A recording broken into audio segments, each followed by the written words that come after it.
दोस्तों नमस्कार, बहुत स्वागत आपका चौकस भारत में। मैं आपका दोस्त ब्रजेंद्र। विधानसभा चुनाव से पहले बिहार की सियासत जो है वो काफी गर्म होते दिख रही है। सभी पार्टियां अपने स्तर से दमखम लगाने की भरपूर कोशिश कर रही है और अपनी पार्टी को मजबूती प्रदान करने के लिए हर रोज नए नए लोग जो हैं, कोशिश हो रही है कि नए लोगों का जुड़ाव जो है पार्टी से हो सके।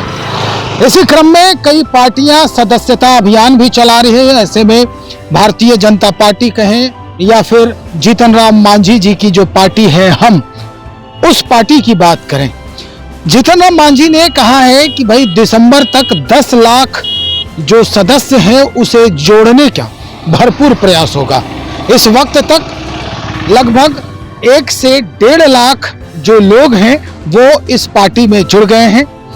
बातों ही बातों में कई सवाल पूछे गए और सवालों के जवाब में क्या कुछ कह रहे हैं, जरा सुनते हैं जीतन राम मांझी को। हमारी सदस्यता अभियान शुरू हुई है, 3 बरस सदस्यता अभियान का हो गया है। लाखों लाख लोग हमारे सदस्य बने हैं।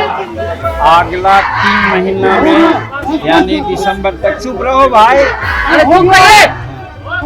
अगला दिसंबर तक 10 लाख सदस्य बनाने का टारगेट हम लोगों ने बनाया है, हमारे नेताओं ने बनाया है। और उसकी पूर्ति के लिए प्रखंड लेवल से लेकर के पंचायत लेवल और बूथ लेवल तक हम लोग जाएंगे और लोगों को अपनी नीतियों और कार्यक्रमों की चर्चा करके अधिक से अधिक लोगों को अपने पार्टी में लाने का प्रयास करेंगे और 10 लाख सदस्य बनाएंगे। आरक्षण की बात कही आपने, कल से तेजस्वी यादव धरना पर भी बैठते हैं। किस चीज के लिए? आरक्षण और जातीय जनगणना को लेकर 1 दिवसीय धरना पर कल बैठेंगे। देखिए, ये तो हास्यास्पद बात है। जब 2005 तक उनके पिता और माता राज्य का नेतृत्व किया, देश में ऐसा मंत्री होते कि प्रधानमंत्री को, राष्ट्रपति को जो रूस में थे वहाँ थे और राष्ट्रपति शासन खत्म कराने के लिए दस्तखत कराने को बाध्य किया। इतना पावरफुल थे। उस समय आरक्षण की याद उनको नहीं आई थी जो आज आरक्षण की बात कर रहे हैं। यहाँ पर आरक्षण की जो स्थिति है पहले से ज़्यादा अच्छा है, सब लागू हो रहा है, सबको मौका मिल रहा है। जिनको मौका न मिल रहा है उसी के लिए तो अभी सुप्रीम कोर्ट के आदेश के आलोक में हम लोगों ने बात किया है कि हमारे समाज में वर्गीकरण होना चाहिए, जिसमें कि जो 18 जातियाँ बिहार में हैं, इसके अलावा देश में अनेकों ऐसी जातियाँ हैं जो आर्थिक दृष्टि, सामाजिक दृष्टिकोण से और शैक्षिक दृष्टिकोण से कमज़ोर हैं, उनका वर्गीकरण किया जाए। केंद्रीय कैबिनेट में भी इसकी चर्चाएं हुई है। हमने अपनी प्रस्तुत बातें किया है। माननीय प्रधानमंत्री ने मौन रह करके स्वीकृति दी है और अन्य मंत्री लोग बहुत खुश इस बात से थे और हमको बाद में कहा, मांझी जी आप अपने समय काल में ही वर्गीकरण करा लीजिएगा, ऐसा हमको विश्वास है। वर्गीकरण सर, आप जो है वर्गीकरण एक बात बोलिए तो ना। आप शामिल करने की मांग कर रहे हैं। आप वर्गीकरण की बात कर रहे हैं। कहा आपने कि जो धरना प्रदर्शन हुआ, यहाँ भारत बंदी हुआ, वो फेल हो गया, लेकिन चिराग पासवान ने तो समर्थन दिया था। चिराग पासवान का सवाल है, एक चिराग ही पासवान समूचे इंडिया की राजनीति न कर रहे हैं। यहाँ भी 18 जातियाँ के लोग मिले थे, आए थे, उनका 3,500 लोग आए थे, हम उसमें मिले थे। और निकट भविष्य में आप देखिएगा कि इस 18 जाति के लोग कितने सड़क पर आ रहे हैं, वो भी आप देख लीजिएगा। इसलिए कि वर्गीकरण होना चाहिए। एक आदमी मलिदा खा रहा है और क्या कहते हैं, हर तरह का लाभ ले रहा है, जज, कलेक्टर, एसपी, इंजीनियरिंग चीफ हो रहा है, और दूसरा आदमी है जो क्लर्क ऑफ प्यून से ही क्या कहते हैं वो संतोष है। तो एक कब तक चलेगा? 76 वर्ष तो हो गया। बीजेपी से दूरी भी तो चिराग पासवान की नहीं, कोई दूरी नहीं है। चिराग पासवान एनडीए के साथ हैं और उनके सारे मेंबर सब एनडीए के साथ हैं और नरेंद्र मोदी जी का जो चमत्कारिक नेतृत्व है उसमें सबको विश्वास है।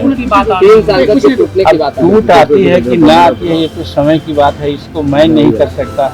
कोई मैं पर कास्ट करने वाला आदमी नहीं है। ये असम के मुख्यमंत्री हेमंत बिस्वा जिस तरीके से नमाज को लेकर 2 घंटे का वो ब्रेक लगा दी, क्या?